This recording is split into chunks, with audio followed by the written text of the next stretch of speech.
And we're live. What up, Leaguers? Welcome to the spectacular Spoiler League. I'm the Pandan Superman, the mayor of Hype City, HazyRome, and as always, I'm joined by the God of Night, the Prime Minister of Post-Production, DeepBoyce. And today we're in the Hall of Spoilers to talk about Crisis on Earth X Part Dos and to do our Arrowverse Weekly One Shot today.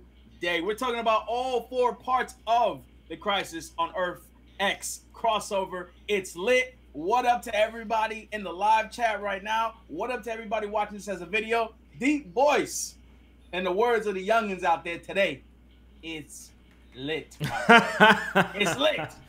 What do you think of the crossover, man? What do you think of part 2, man? What do you think of the thing overall? Before we get into our top 5 power rankings for this week, we'll start off with that. Then we'll head into our bum asses. Top 3 bum asses for the week. Then we're gonna hit you guys with our ones gotta go weekly. Which part of the crossover we liked the least? But DeepBoyce, quick reactions, quick thoughts. How do you feel? Talk to me, man. Dímelo. This is one of the best things the Arrowverse has ever produced. Agreed. This is up there with Flash season 1, Arrow seasons 1 and 2. Yeah. I think that's about it. But they killed it. They killed it. I'm sorry. I know people are going to have differing opinions out there, but I'm just going to put it out there. I enjoyed every minute of this.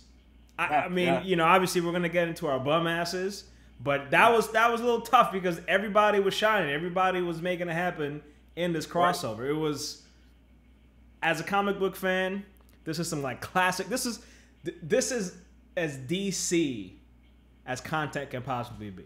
Like, this was very like classic DC. The heroes come in and they win. They all team up. It had the right amount of cheese in there. I even like the cheesy and corny stuff. It was great.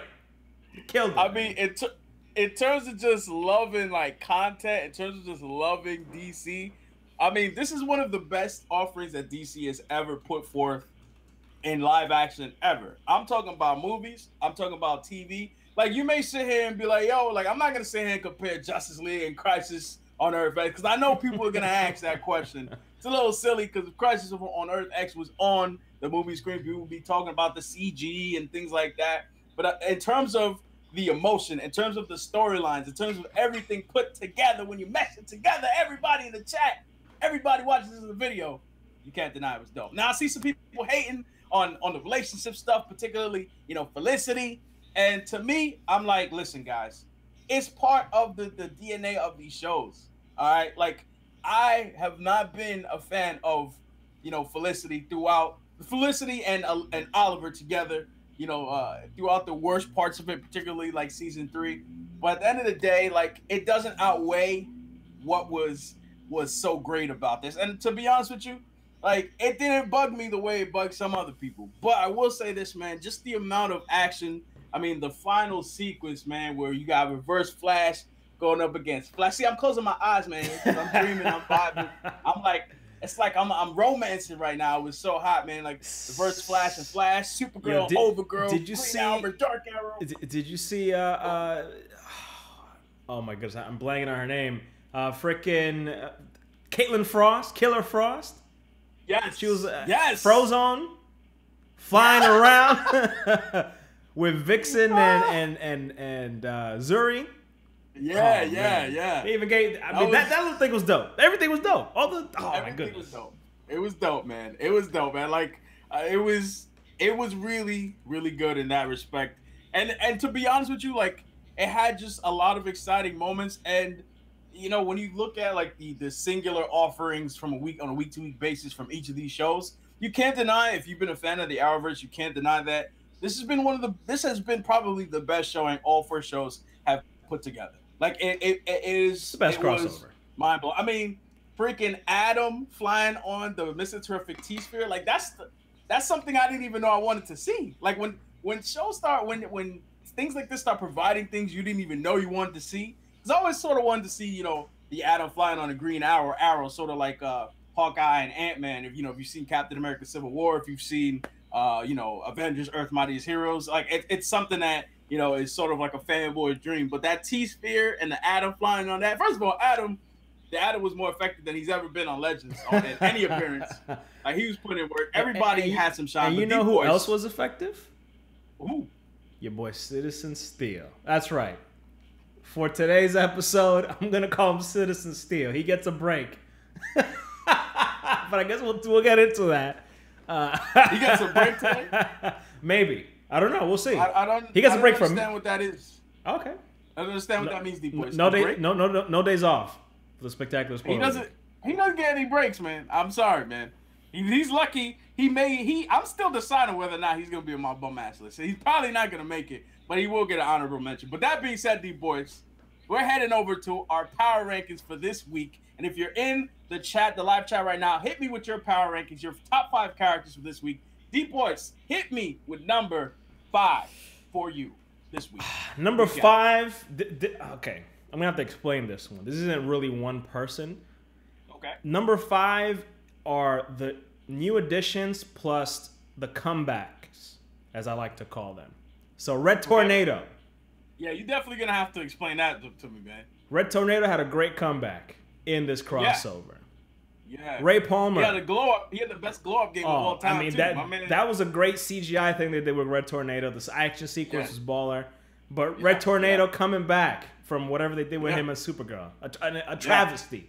Ray Palmer coming back. He was completely CG in this too. Like he didn't have like a physical appearance. It was completely CG for that. And it was the best move, the best way to go, honestly. Better than that Christmas ornament that they gave us in Supergirl season 1. You look like a moldy raspberry, I believe is what you call. You look like an air freshener or something. It was ridiculous. You look like an air freshener. So all right. Red Tornado, we had Ray Palmer coming in, putting work, saving Kara. I didn't even see that coming. The whole T-Sphere sequence. Citizen Cold, aka let's just say Wentworth Miller with the comeback, coming back. Heatwave made an appearance. He was making it happen in this entire crossover. Firestorm, finally they gave him his due. Yeah. I mean, Killer Frost out there doing a thing. So my man, I don't understand what your 5 is. You just put like 50 characters in there, bro. Basically any character. You're cheating right now. Any character they did dirty. In the past. You're cheating, DeepBoyce. I'm cheating. But any character, any character. The whole my top 5 is the whole Arrowverse. This man is cheating. Man is over here trying to sneak like 8 options into the number 5. Like sometimes we are like a group or something, but you over here you just named like 50 people. All right, fine. I'll narrow it down. I guess the best example is Red Tornado. Thank you. The best comeback in Arrowverse history. He was super dope in his crossover, and he was super wacky when he first appeared. Yeah. They made it happen. I was real happy. And that was an awesome sequence that they had with him, the Ray, and the Flash in Earth X.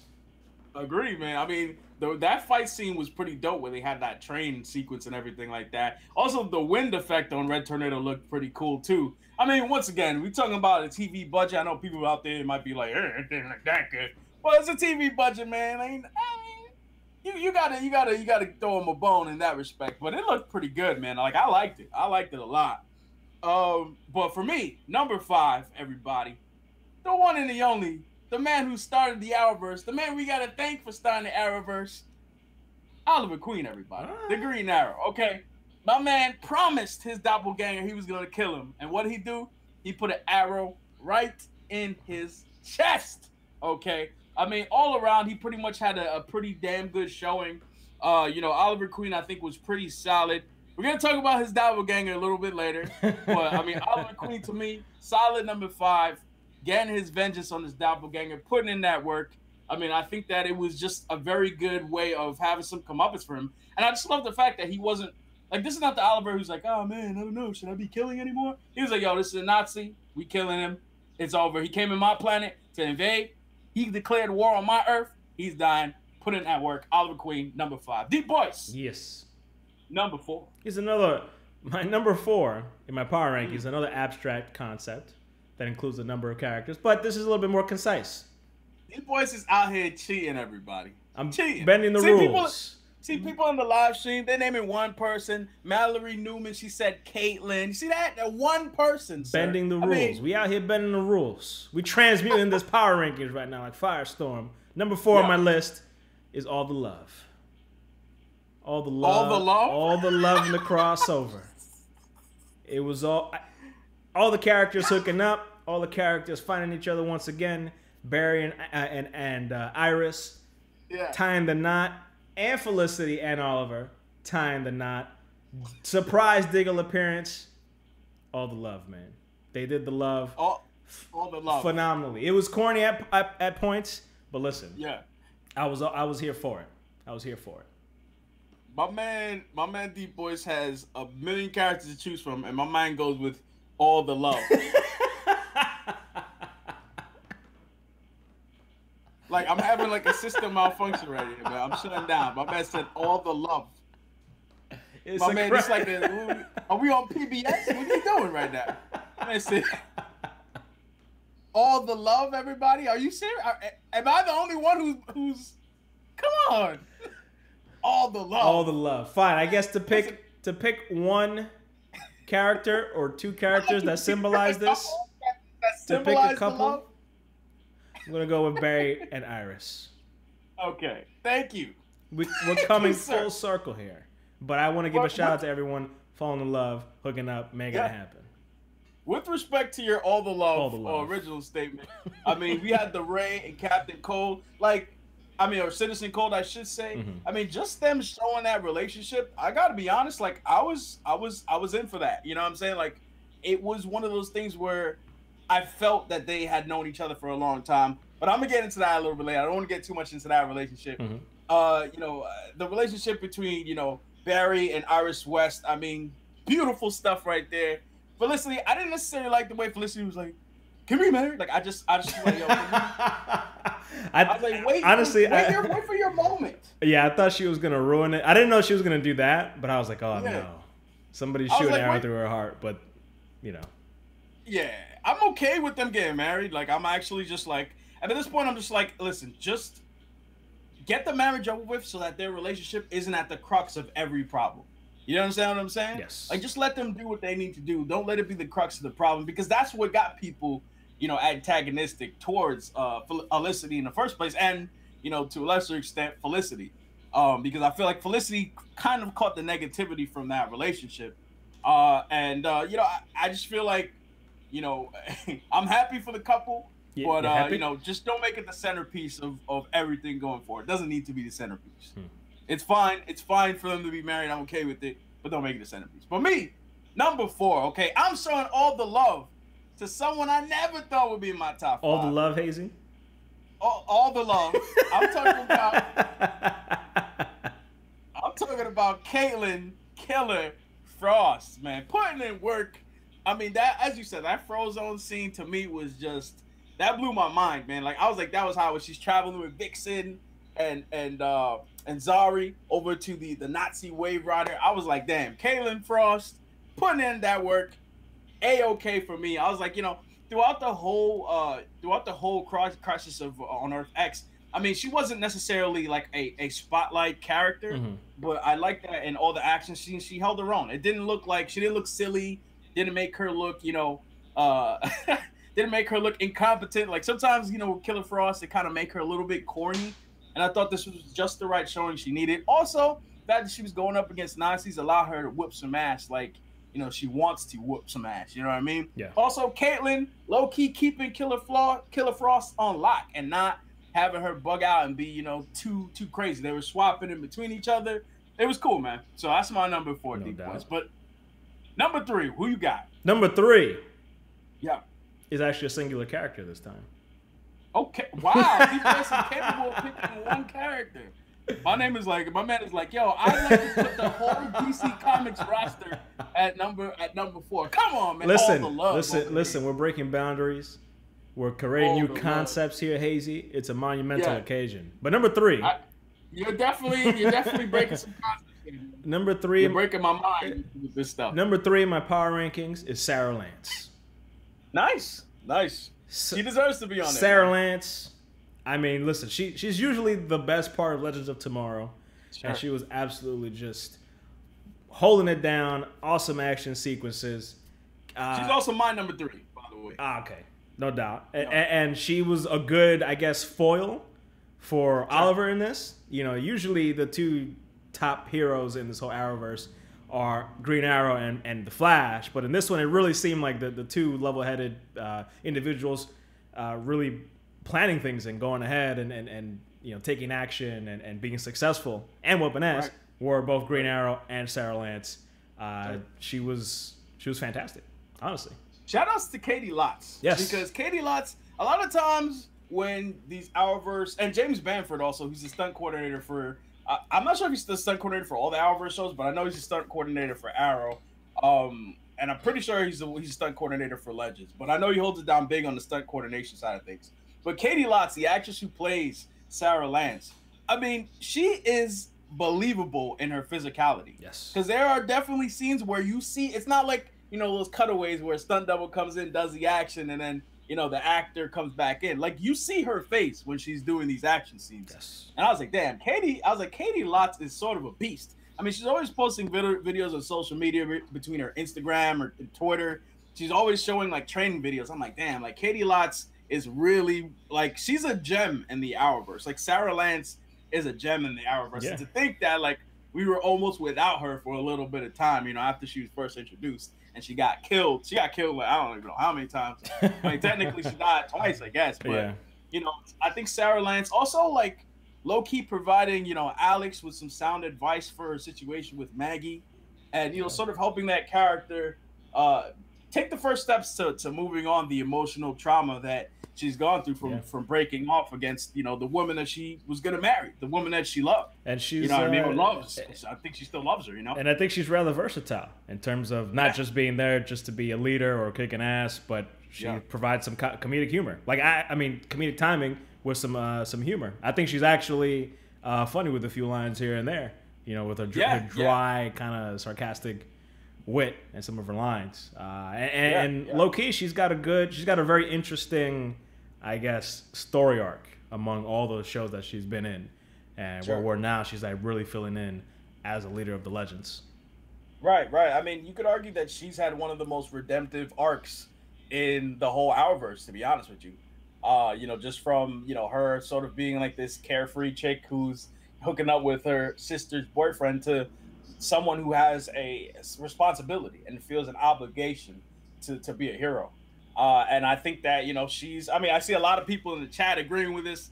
And, you know, she's honestly one of the best things about the Arrowverse. And I think it is fair to say that she's probably one of the best things about Legends. I would say she's the best thing about Legends. That show she is the face of the Legends. And for a while, the Legends struggled with that identity, struggled with who was going to be the face of that show. And she has undeniably become that. But DeepBoyce, on to number 2. Who do you got at number 2 on your power rankings, man? Number 2 is your boy Martin Stein. Dr. Martin Stein, may he rest in peace. Rip Gray. He held it down. He almost let us down with the Ricky run from Boys in the Hood. Or rather, Power Walk. I was like, no, don't tell me. Don't tell me. Cut the man some slack, man. Listen, I don't care. I could be 98 years old. If I'm in a firefight, I'm booking it. I become the fastest man alive, all right? My man is over here just like, oh my God, Jefferson. Oh, I'm going to make it. Nah, didn't make it. Got shot in the back. I would really like to see you operating in a situation where people are shooting at you with assault rifles and you going for a lever. And you have to be specifically 98 years old. Mm-hmm. So we have to wait like a good 7 decades.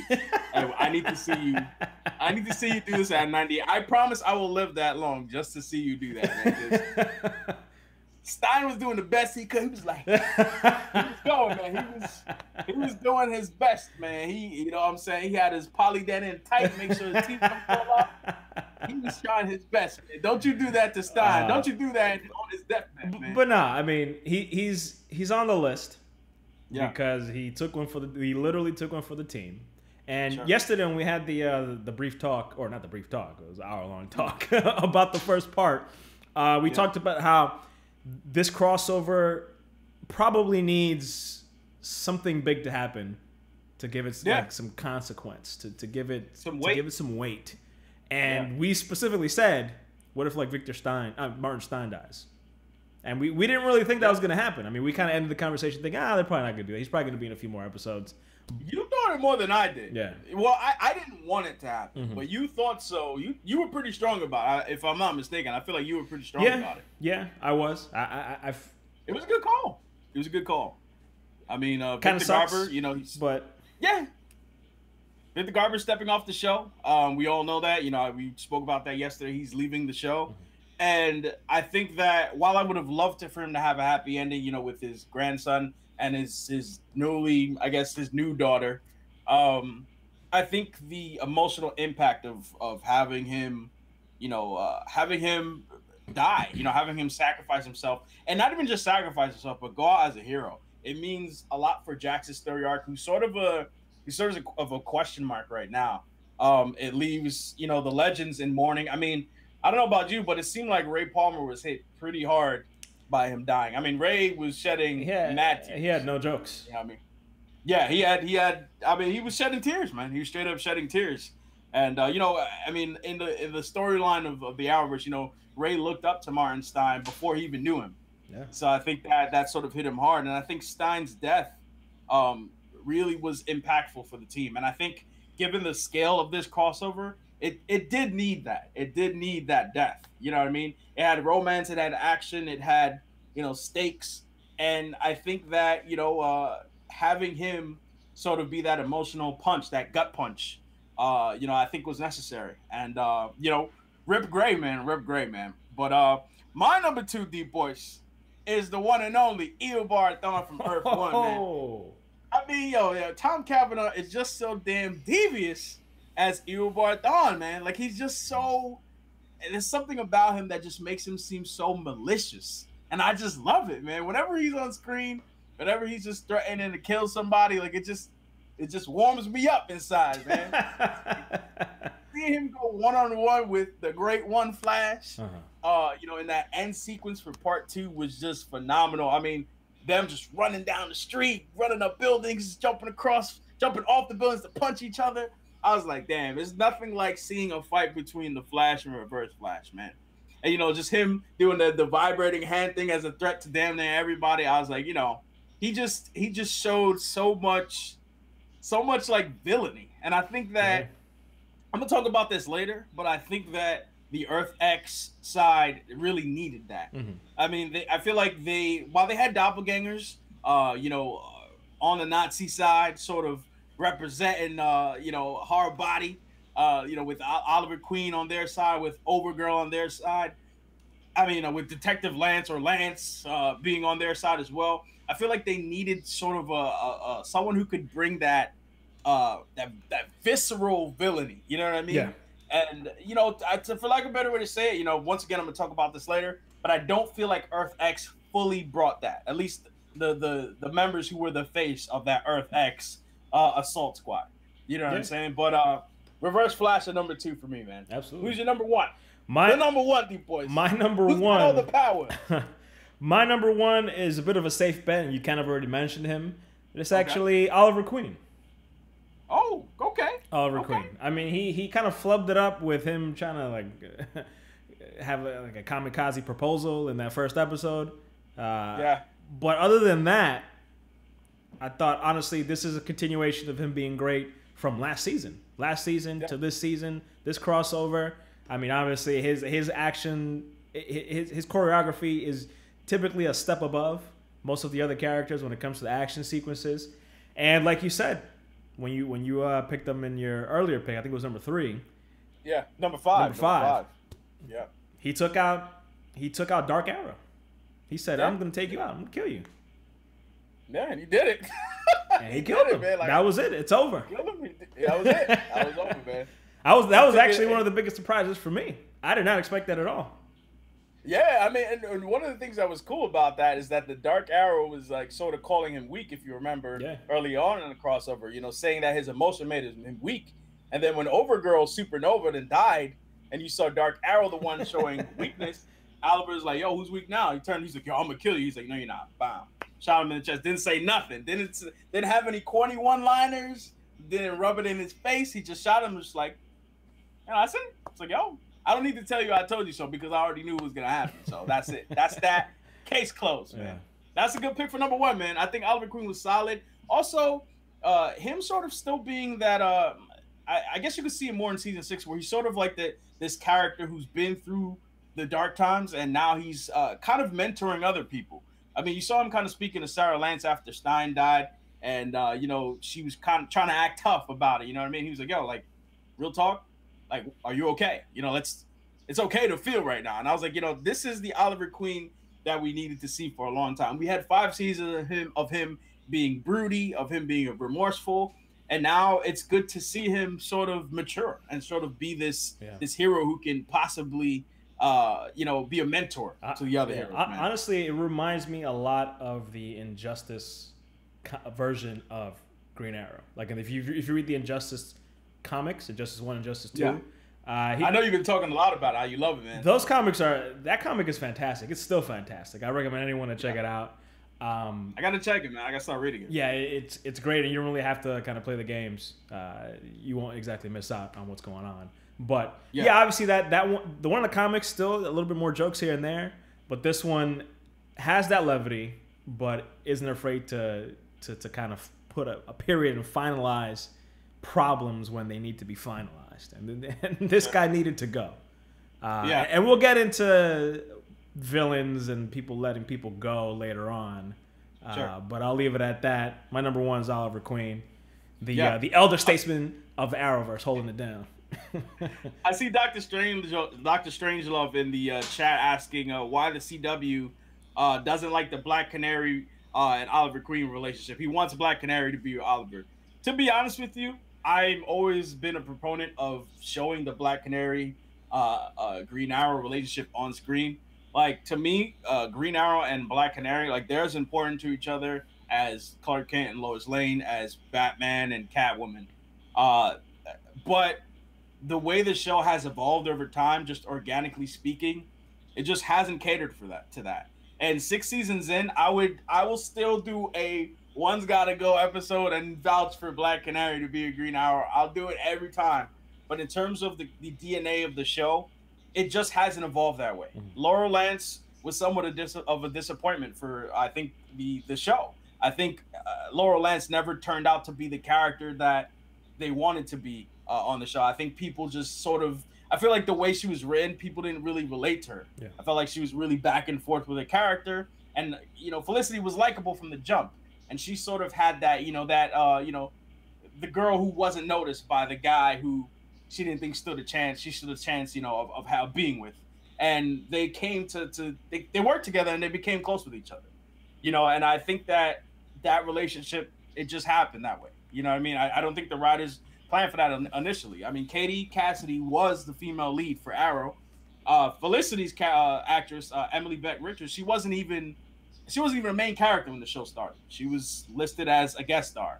But because people liked her so much, it just sort of snowballed into what it is now. So, it is what it is. You know what I mean? Hopefully, as I said, it doesn't become a focal point where there's like too much drama between them. Yeah. And I hope they just let them be happy and let the crime fighting, let the fight between, the fight for saving Star City be the crux of conflict. Basically, we hope that what they've been doing in this current season, they continue to do. Yeah. Where it's just it's neither here nor there, but it's fine. It's not the crux of any type of story. It's just sometimes they're here and there, a little conversation. Oh yeah, we're married, we love each other. We get it. Right. Exactly. But my number one this week, man, it's got to be Martin Stein, man. We talked about him earlier. Martin Stein sacrificing himself. I mean, Andrew Miller in the chat, he says, rip Gray. He's saying that he did say that Gray sort of was making a dumb decision by running straight, sort of like DeepBoyce, who's hating on Stein's running. Let me ask you all a question, including you, Andrew Miller. Mm-hmm. Have you ever met an old man, an elderly man who can do like zigzags while they're running? You don't want his kneecap to pop out in the middle of his running. You don't want him to break his ankles. He knew he can't be slicing and dicing. He knows. Dr. Stein knew what he signed up for. He needs to be in better shape than that. Wow. DeepBoyce, Rip Gray. I hope we still doing this channel when you're 98, like you were talking about before. Because I want to see what shit. We're gonna have a race, okay? You're 98 and this channel's still going. We're gonna have a race on the channel, and we're gonna have you race a machine gun, and we're gonna see what it's gonna be a paintball machine gun. It's only gonna shoot paint pellets, and we're gonna see how many times you get tagged, man. I'm gonna grab him like Wally did in the first episode. Those paintballs are gonna grab you, man. And they're gonna take you to the afterlife. You ain't gonna be grabbing nothing, man. But rest in peace to Martin Stein. I mean, really being the weight of the crossover, man, and him having such an emotional connection to Jackson. Also, not just Martin Stein himself, but the ripple effect of his death, how it hit everybody. Because remember, he started out in the Flash, so it hit it hit Team Flash, it hit Iris, it hit Barry, it hit Cisco, hit Caitlin. Obviously spending so much time with the Legends. Him having a family, a newly found daughter who's originally an anachronism or whatever you want to call it. Mm-hmm. It was just a beautiful thing to see the effect that he had on the Arrowverse. It's sad to see him go. It's sad to see him go. And not just the effect of Martin Stein on the crossover itself, mm-hmm. but once again, this is going to have ripple effects on Legends. And I think the Arrowverse doesn't always have, there's a lot of times where deaths are sort of overwritten, or emotional moments don't really get the shine or consistency or the stay time that they should. But this one feels like it's gonna stick, and I gotta put Martin Stein at #1 for that, man. Gotta put him at #1 for that, man. But DeepBoyce, man, mm-hmm. It's time for our favorite segment, okay? Top 3 bum asses from the Crisis on Earth X. There's a couple honorable mentions here. I'm just spit them out real quick. Citizen Steel, call himself the Man of Steel. Get your bum ass out of here. You're not in my top 3, but I just had to. Oh, come on, Hazy. Hazy, we all know you ain't a Superman fan, all right? Over here, caping, literally. Listen, caping to win, caping over here for Superman. Just because I ain't a Superman fan, don't mean. Listen, just because I ain't a Superman fan, don't mean I'm gonna allow somebody to just take Superman's title. Superman's been the Man of Steel for decades. And now you want to come out here? But this is the Man of Steel. Listen. The girl is still. This took a bum ass. This is his yard now. This is Citizen Steel's yard. No. He's the Man of Steel. You know what? He can have the yard because there's a bunch of dog poo in there, just where his bum ass belongs. Man. He can have the yard, man. All right. But my official list, okay, at #3, okay, coming in at #3. The wedding priest who got eviscerated at the beginning of the crossover. My man turned into dust, son. Dust. Overgirl came in and turned my man into some powder, man. My man turned into just one big ass vape. He looked like the church was vaping, man. He got eviscerated.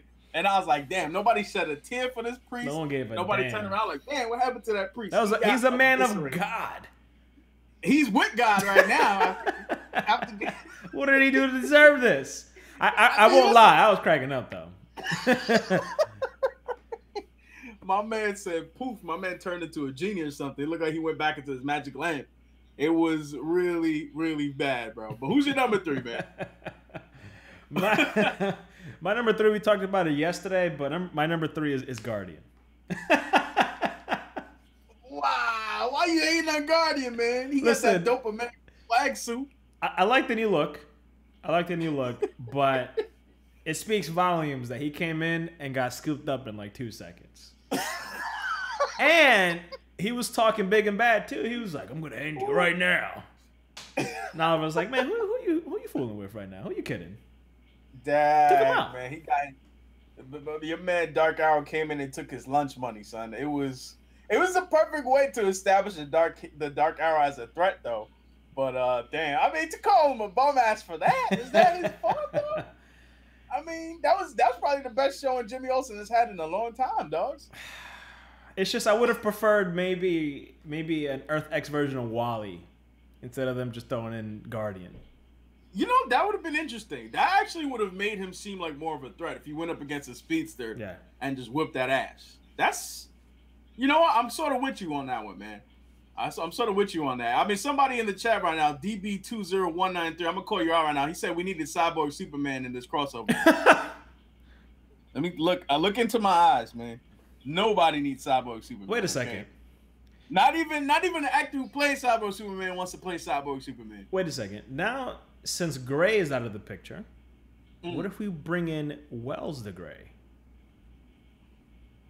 Bro, can you let Wells the Gray go, bro?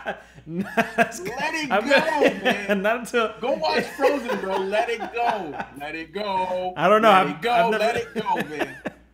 Wells the Gray, he's staying with me for the whole season. Wells the Gray references all day. He's staying right on this list of bum asses I got. Okay, don't talk to me about Wells the Gray. Listen, people in the chat, they're down for Wells the Gray too. I think you're on your own on this one, Hazy. Wells the Gray. They're yelling at you for saying Wells the Gray. Don't bring the chat into this, man. My number 2 bum ass DeepBoyce. Okay, moving on. We're getting a little serious with this bum ass list. All right. Because this one's gonna hurt. Okay. All right. Earth X Oliver Queen, man. They call this guy the Führer, okay? Yes. It seemed like he was. It really was true. Like he is the leader of this regime. Apparently that's what it is. Mm-hmm. I'm sorry, but he just never gave off the intimidation factor that I needed from a leader. Now I know I just said that him killing Guardian sort of kind of set him on an evil path, but throughout the crossover, I almost felt like he was outshone at every turn by Earth 1 Green Arrow. Like I just felt like the Dark Arrow was he just didn't have the villainy required, and that's why I brought up Thawne earlier, where I felt like Thawne was really the face of evil. You know what I'm saying, for the Earth X team. Now they definitely said some some anti-Semitic things. They definitely said some Aryan things and some racist things as well. But I just felt like in terms of just being a villainous threat, I didn't get that feeling from Stephen Amell as this alternate Earth version of himself, and him being the Führer no less. Like I got more of a visceral feeling. I got more of like a hardcore feeling from Lance than I did the Führer Oliver Queen. I felt like he was too stoic. Yeah. And BP, Mr. BP 2001 actually puts it really well. Yeah. He says Dark Arrow was doing his best Earth 1 Oliver impression. Yeah. And that's exactly what it was. There wasn't enough of a difference between them. Yeah. And to be honest with you, Green Arrow just looked like he honestly looked like more like, I don't want to say evil, but he definitely looked more intense. Yeah, he was more intimidating. He was making it happen. Regular Oliver, that is. And Tori Holden in the chat, yeah. Right, Tori Holden, I was just about to say that. Earth X Win was more threatening than Earth X Oliver. That's 100% true. That's so accurate. Yeah. So it pains me to say this, but with Oliver Queen, being someone on my, top 5 list for, his doppelganger to be, a bum ass, but he just didn't. This is the Führer. This is the leader of Earth X. This is the person who's leading the charge. And I just never got that feeling. You know what I'm saying? The relationship between him and Overgirl, done really well. Mm-hmm. I just never got the feeling from him that he was this like ruthless ruler. You know what I'm saying? Especially people were like afraid of him. And I just, like I said, like Tori Holden said, he was doing his, or like Mr. BP 2001 said, he was doing his best Green Arrow impression. Didn't work for me, man. No, and I also agree. And he's also my number 2 in my list of bum asses as well. Yeah, and I think a lot of it has to do with, I guess, the storyline that they gave him. While the interaction between him and Overgirl wasn't bad. Really and truly, all he was just trying to do is trying to get a heart for Overgirl, which I guess kind of added a sentimental quality to the character. Yeah. Like you said, I couldn't really buy that this guy was truly evil, like the leader of this evil Earth. Like it's the entire Earth is evil, and he I don't know. He almost like, while he did appear often, looking back, I'm just wondering like what exactly did he do? Like he didn't really do a lot. He just happened to be in situations. He was talking to people. He was trying to be menacing. But he infiltrated Star Labs and took out a couple of the heroes, and that's how they got tracked in the pipeline. But the thing is, like you said, that's no different than any other Flash villain.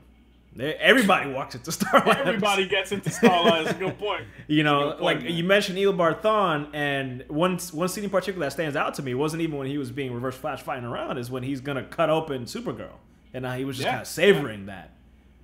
Yeah. You know, just adding to that like maliciousness. But when I look back at Dark Arrow, I'm just like I can't find one moment that really kind of just sunk that in for me. You know, I got that from Overgirl, you know, with a lot of things she was saying. I even got that from her speech with Carol. Yeah, I definitely felt that from her. I got that from Earth X Lance. Yeah, who I thought that was a pretty cool. Over the top. Yeah, he was like something out of Wolfenstein: The New Order. If you guys are video game fans out there, like we're huge video game fans. YouTube.com/GCDTcast. Get coins to die trying. We talk about games there. Go ahead and subscribe there. But he seemed like something straight out of Wolfenstein. And those Nazis in Wolfenstein, those mother suckers, like you want to kill them, not just for being Nazis, just because they're just freaking evil as hell, man. Yeah, terrible. Yeah, it's terrible, man. But yo, I wanted to say something. Responding to some people in the chat right now, right? So the originals, right? He said, I think it would have been better if they had Tommy be the evil Arrow.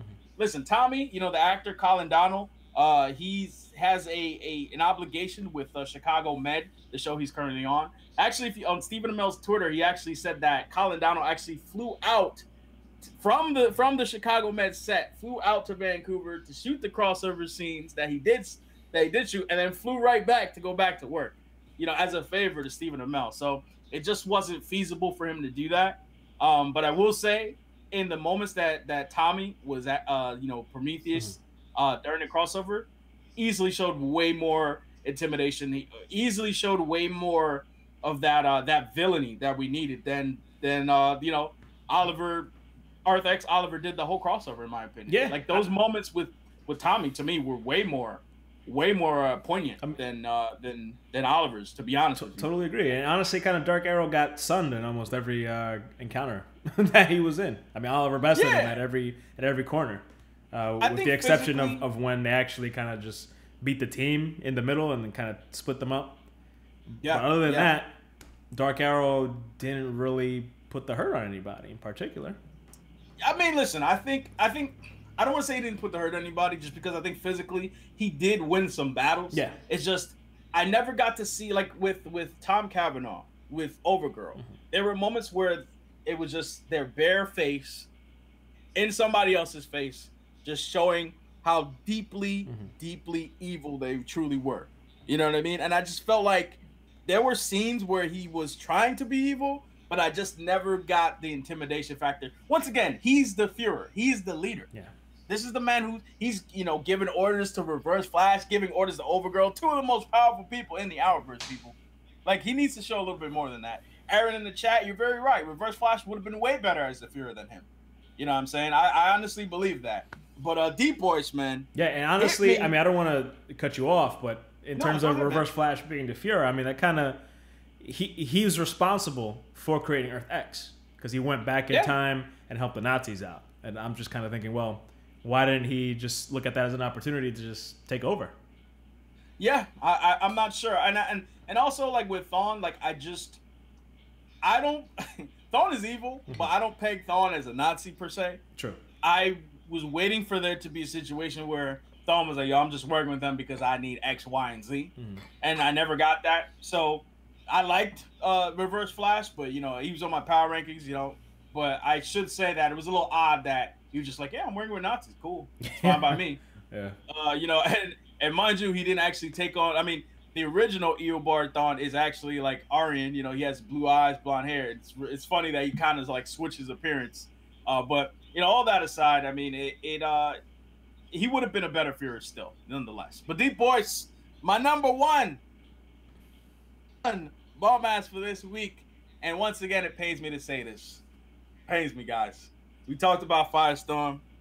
We talked about Stein. But notably, I didn't bring up Jax, everybody. Jax is my number one bum ass this week. Oh, listen, don't do this to Jax. He's lost too much, Hazy. I love Jax, man. I love Jax. But my man, Gray is dying. You have a psychic connection with this man. You said he's like a father. why is it that Ray Palmer had more actual tears than Jax did? My man was doing the crocodile tears. So this is not so much Jax. This is more so, you know, Franz Drummer, the actor who played him. Listen, I like Franz Drummer. I'm not trying to talk trash about him or anything like that. I got nothing but respect for the guy. But I just feel like there wasn't enough emotion out of the scenes where he needed to show that emotion. Maybe he was dehydrated. What'd you say? Maybe he was dehydrated. Well, he is fire still. Maybe before the tears could manifest, the fire within him was evaporating, man. Well, at least there could have been steam coming out his eyes or something. But tell me if I'm wrong, and tell me in the chat right now or in the comment section if you're watching this as a video. Let me know if I'm wrong, because I honestly felt like I didn't get the emotion that I don't listen. You don't need to cry to show emotion. I just didn't feel the emotion from him, man. I didn't feel the emotion, and they gave him a lot of scenes where he had to be emotional, and he was just doing the cry face, man. You know, he was just going to, you know, and it's like, yo, man, like, I'm all down for, you know, emotional scenes, but I mean, Access Mike, you know, in the live stream right now saying I'm right. Like, I didn't feel it from him. You know what I mean? You know, Superhero 2.0 says, you know, he thought he was good. Maybe he was, you know what I'm saying? But I didn't feel the weight from him. I was watching him. Because I'm staring at him. You know what I'm saying? And I didn't bite. Jason Satola also did. Yeah, I mean, we were just cracking jokes. Yeah. On I guess his acting for that when he was supposed to feel all sad and upset that Stein died. I agree with you. It was a little tough to kind of get past that. You know, obviously, we kind of grade some of these things on a curve, some of the acting, CG, things here and there. Sure. But this one was a little tough to kind of let pass. This one was necessary. We needed him to show that emotion, and I got it from Gray, didn't get it from him. You know, Victor Garber did a good job. You know, right. It was because the thing about it was, if he was just staring and like stunned, I would have been more for it if he was just like stunned by everything that was going on.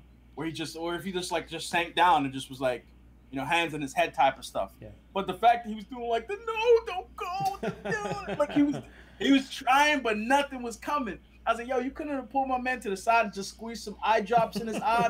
Maybe he could have been like, you know, like when you was a kid and your mom told you couldn't go to the park, you were like, like, couldn't they have done something, man? He was doing them crocodile tears, man. Yeah. He's doing them crocodile tears, man. Like, I'm sorry, man. That was my number one, man. Cry face, but no tears.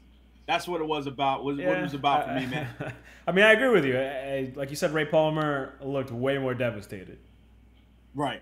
Than Jax. Exactly. Ray Palmer was straight up crying, son. Like, when I saw Ray Palmer with actual tears, I was like, Jax, baby. Come on, man, let me talk to you, man. Where your tears at, bro? Where your tears, man? I see crocodiles on your face. I don't see no tears, though. Come on, man. DeepBoyce, who's your number one? Who's your number one bum ass this week?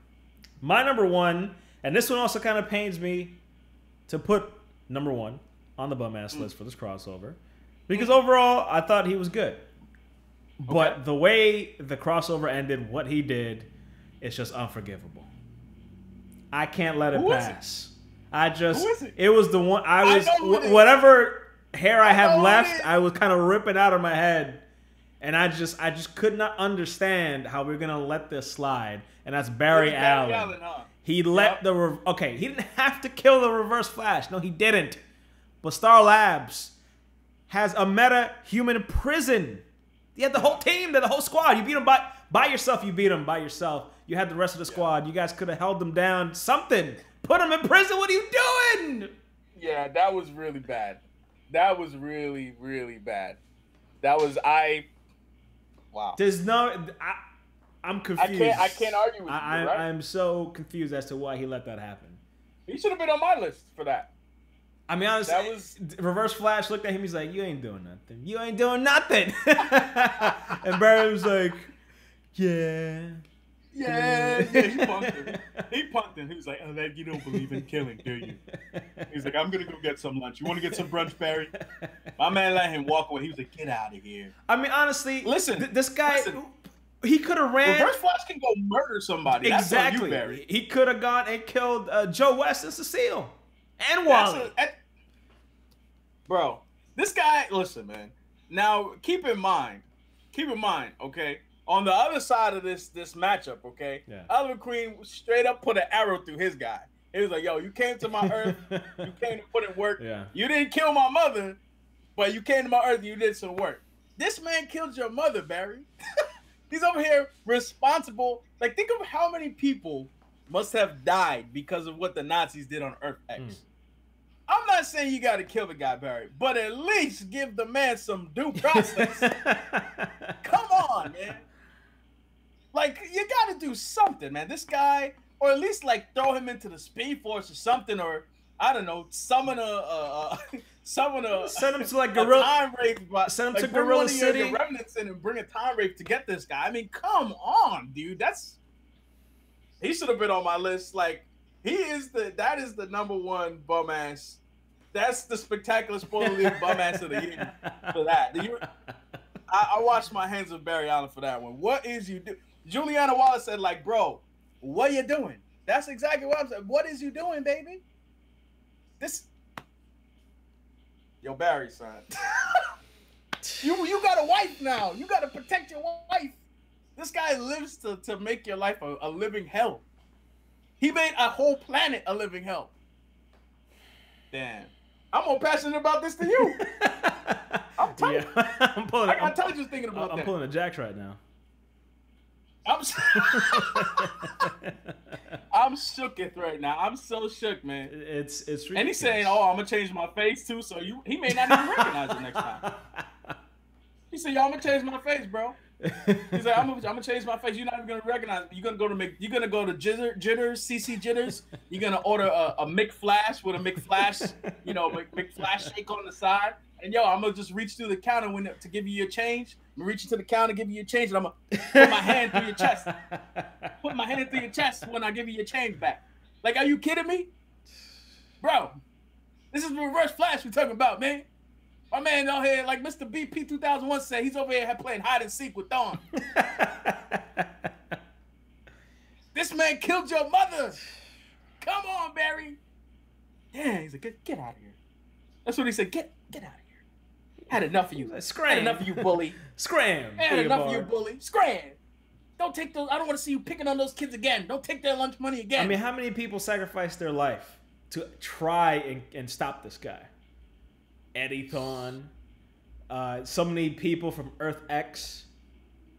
Where's General Shot when you need him, man? General Shot. Oh man, he would have whipped them into shape.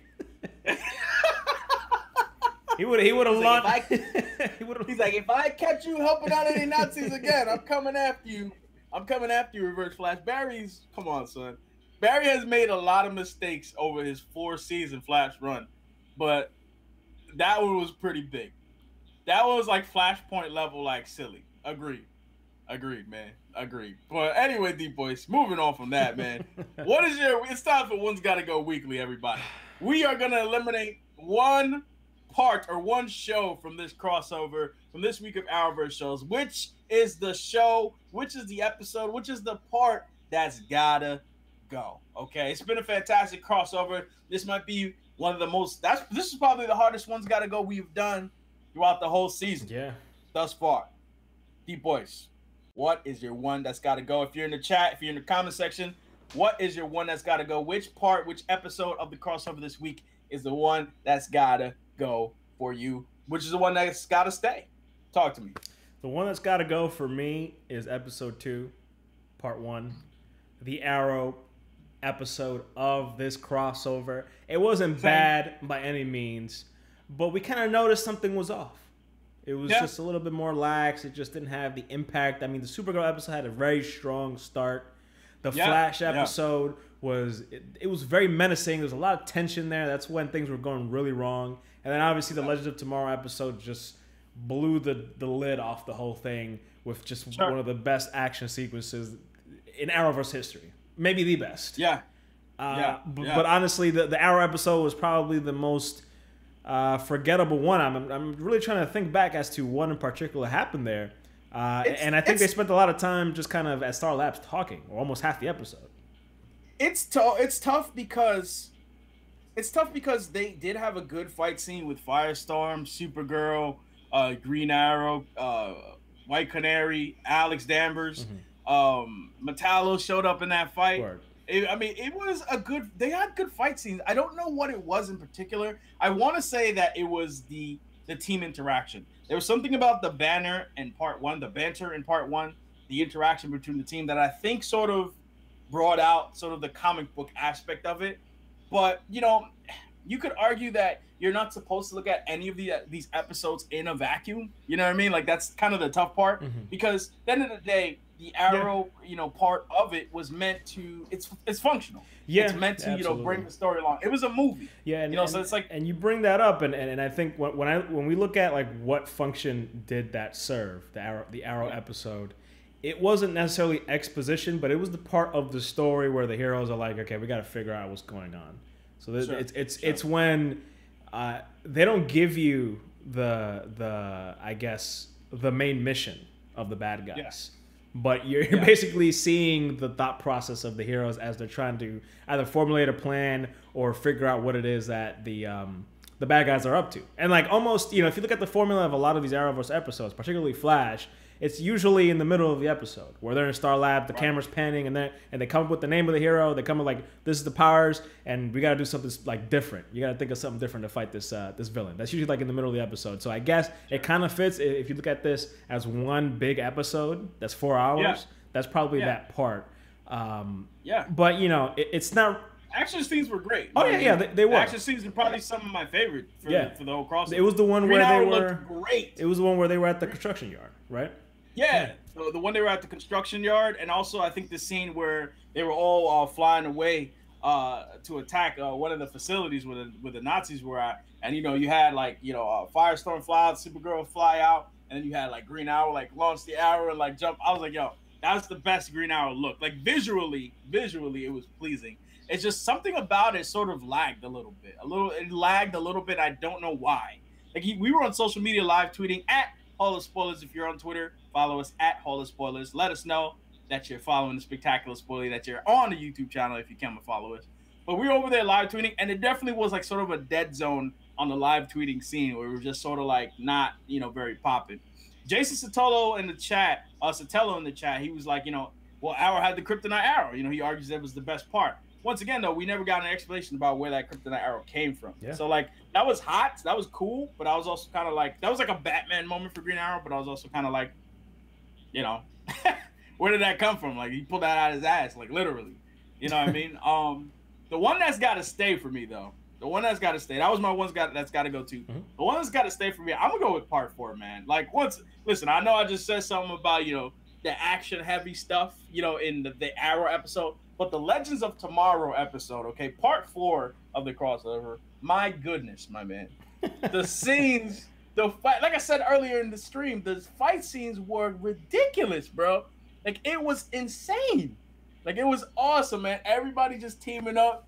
Like I said, like, probably the one of the highlights for me, two of the highlights for me, T-Sphere and the Atom flying on the T-Sphere. That's number 1. Number 2, Flash and Reverse Flash running down the street, running up a building, and then jumping at each other to clash at each other. Even the Supergirl versus Overgirl fight looked great. Yeah. And normally, those fights don't look that good. I gotta say it. Normally, Supergirl Sky fights don't look that great. But that looked really good, man. Really, really good, man. DeepBoyce was your one that's got to stay, man. I agree with you. We're in sync with this one. Episode 4, I mean, the conclusion, how this crossover culminates. It was just, I have to watch it again. It was, I think I'm gonna watch it because usually, when it's like a good movie or like a superhero movie or even a good show. Yeah. Like this, I don't know. That episode was as close to a superhero movie as any of these Arrowverse episodes ever been, in my opinion. Listen, this is what we all been waiting for with the Arrowverse. Yeah. Case closed. Yeah. Case closed. Name one superhero comic book related thing on TV that did something like that.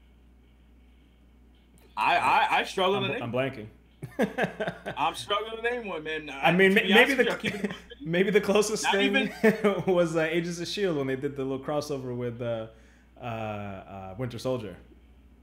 Yeah. Oh, yeah. That was pretty dope. That was awesome. That was dope, but it That still was wasn't, like this, like mega action packed though. Even the Defenders, right, which people were hyping up for mad long, never reached the heights of this crossover did. No, I didn't. You know what I'm saying? Smallville did have a dope two-parter. I don't remember what it was called. I know it had to do with the Justice Society of America. That crossover was dope, but once again, limited to a TV budget. They broke the bank for this, for the Arrowverse. Like, I don't know where they got all the money to do this, but expect the rest of these characters to be fighting cats and dogs for the rest of these seasons. Fighting training dummies. They're gonna be fighting like piles of hay and whatnot. I don't know where they got the budget to put all that out there, but it looked fantastic. Yes. But DeepBoyce, man, any final words before we wrap this thing up? This is a great week. This is a good way to start this week. A lot of great superhero content out there. If you're a DC fan, Marvel fan, both. I mean, this crossover, we were a little worried, just a little bit. But I think this blew my expectations in every way imaginable. And honestly, I don't often watch any of these shows or any of these episodes over again, but I really do think I'm going to watch this over again. Yeah, I don't really think I really watched them over again unless, we plan on doing a video and I need to get some knowledge, but that's very rare instances. But I'm definitely going to be checking it out again, man. But once again, everybody, whether you're watching this as a live stream or watching this as a video, we do our Arrowverse Weekly One Shot every week on Thursdays at 10:15 Eastern Time. So you guys are welcome to come by. You guys are welcome to check it out after. We usually upload the video as a video, the live stream as a video later on in the night. Depending on the length of the video, it does take time to process on YouTube's end. So if it doesn't come out immediately, you know why. That being said, everybody, let us know what you thought about the crossover. Let us know what your power rankings were. Let us know what your bum-ass rankings were. Let us know what your ones that's got to go was in the chat, in the comments below. Thank you guys for coming out. Thank you guys for sharing this dope crossover with us. Support the Spectacular Spoiler League, everybody. If you're in the chat right now, do us a favor and drop a like on the video. It would really help get this video out there. And if you enjoyed this crossover, if you enjoyed us talking about it, we really need your help in that regard to do so. Also, hit that subscribe button if you already haven't. Turn on that little bell icon to get notifications so you can be up to date with the latest and greatest coming from the Spectacular Spoiler League. Me and DeepBoyce, we getting out of whole spoilers, so watch that crossover again. It was pretty fantastic, everybody. We'll see you guys in the next one. We're going to be talking about some other things this week, so stay tuned to the channel. Wink, wink. Avengers Infinity War is going down, man. There actually might be a live stream tomorrow. We'll see you guys next time. Peace out.